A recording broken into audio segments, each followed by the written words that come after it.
Subhanallah. Oh jadi gini ya, rasanya kalau ditinggal pergi meninggal dunia sama ayah, sama papa kita sendiri, rasanya tuh masih kayak mimpi. Kayak ini beneran gak sih?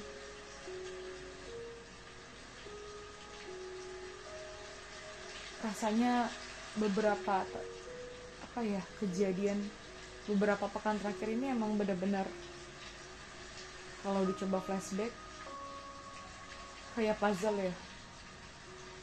Jadi sekitar 2 minggu lalu gue kan ikut pelatihan memandikan dan mengkafani jenazah ya. Dan lo tahu aplikasi pertama adalah yang gue coba untuk relate dengan pelatihan gue terakhir adalah ya pemakaman atau proses pemandian jenazah papa gue sendiri gitu. Terus belum lagi saat masih di sana, akhirnya gue nelfon ustazah gue kan yang memang jadi salah satu materi. Gue menanyakan beberapa hal yang gue memastikan gitu, kayak misalnya kayak yang mandiin jenazahnya apa gue boleh atau gue memandu saja kah, karena kan bokap ya gitu. Terus gue nelpon dan tangis gue nggak bisa gue tahan gitu. Ya Allah bu, yang jadi tempat prakteknya ternyata Ica gitu, ternyata diri gue sendiri kan. Terus itu satu. Kedua adalah entah kenapa beberapa konten yang sering gue konsumsi datang gitu dengan sendirinya, itu terkait dengan ayah dan anak gitu. Terus kalau nggak salah di pagi hari ya, di papa gue meninggal kurang lebih jam 9 ya, itu di paginya itu gue kayak bisa nonton konten tentang ya kalau nggak salah ya kurang lebih itu ada seorang anak yang diangkat gitu, dia diangkat sama seorang bapak-bapak udah tua di China, dan ternyata anaknya berbakti banget gitu, jadi orang yang sukses lah gitu. Dan bapaknya itu bahagia karena bener-bener berbakti gitu si anaknya ini kan, kayak diajak jalan-jalan, dibelikan hal-hal yang luar biasa gitu. Dan juga bapak ini diajak keliling dunia pakai truk gitulah, truk yang bagus gitu, keren, pokoknya luar biasa gitu. Terus gue nggak tau kenapa kayak air mata gue ngalirnya kok deres banget ya, nggak tau, kayak gue tersentuh aja gitu, terharu banget kok, luar biasa banget ya gitu. Terus juga emang papa kan memang baru berapa hari ya lepas dari pasang ring ya, dan bokap gue itu yang survive banget ya orangnya, pekerja keras banget dan kuat gitu secara fisik. Memang kalau sakit ya memang sudah berkali-kali sakit. Kalau gue nggak salah bokap gue kayaknya udah 7 atau 8 kali menjalani operasi ya, lahirnya juga 11 bulan gitu, jadi unik banget. Bokap gue sangat pekerja keras. Gue sampai ingat saat berapa tahun yang lalu saat bokap gue habis operasi katarak, gue liat bokap gue cabut kasanya kan dari matanya. Terus gue tanya, papa kok cabut kasanya, kan baru berapa hari? Yang gue tahu saat itu kurang lebih dokter harusnya nyuruh baru seminggu baru boleh gitu. Terus bokap gue bilang kan papa harus kerja. It's a very short message. It was very short conversation, but it takes a long and a deep meaning for me gitu. Saat mandiin, gue cium kakinya, kaki beliau. Saat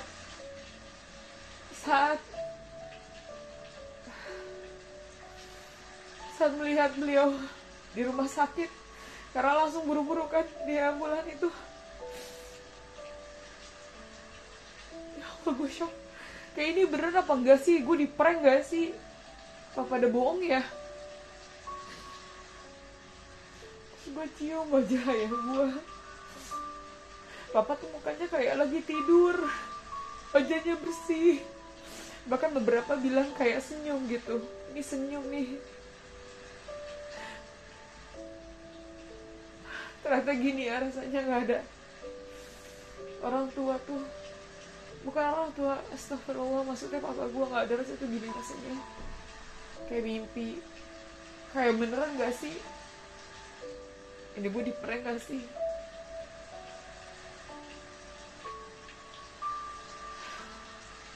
Terus kata-kata gue,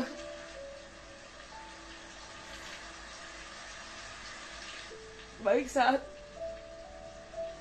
melihat jasad beliau gitu ya, maupun saat dikubur, sama kurang lebihnya itu gue bilang, Pak, insya Allah ketemu lagi ya Pak di Firdaus.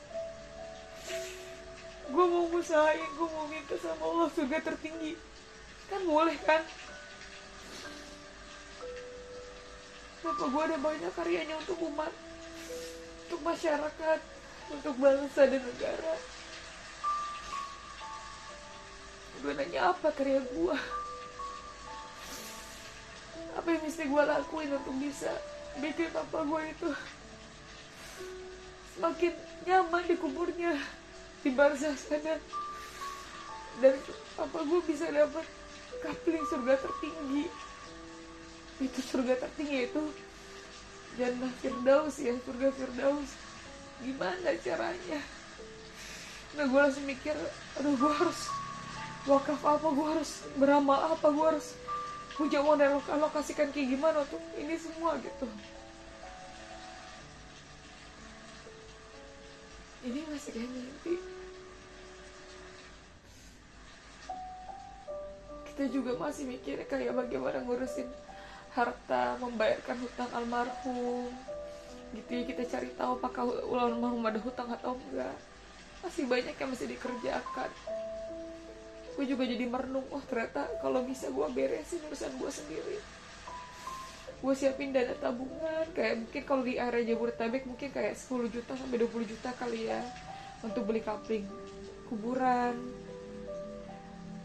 Biaya kafan jenazah aja kurang lebih kayak sama yang mandiin tuh 1,5 juta deh kalau nggak salah.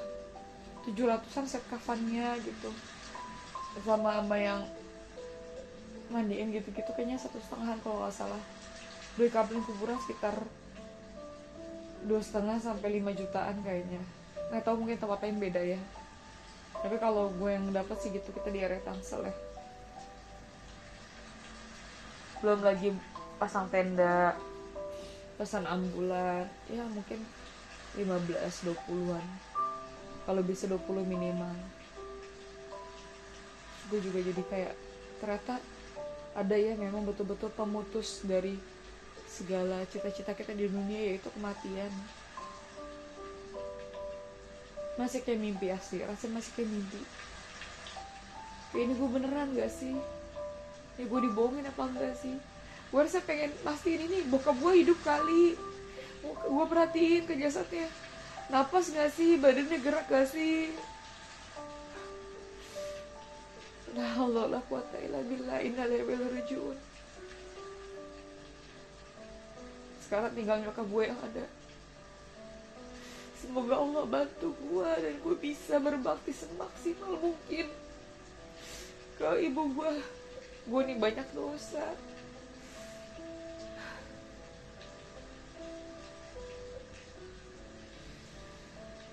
Ternyata gini rasanya ya, papa kita meninggal. Insya Allah ketemu lagi ya Allah, izinkan hamba menemui ayah hamba dan orang tua hamba dan keluarga hamba, keluarga besar hamba semuanya di jannah Firdausmu ya Allah. Amin. Hasbi Allah wa la ilaha illa huwa.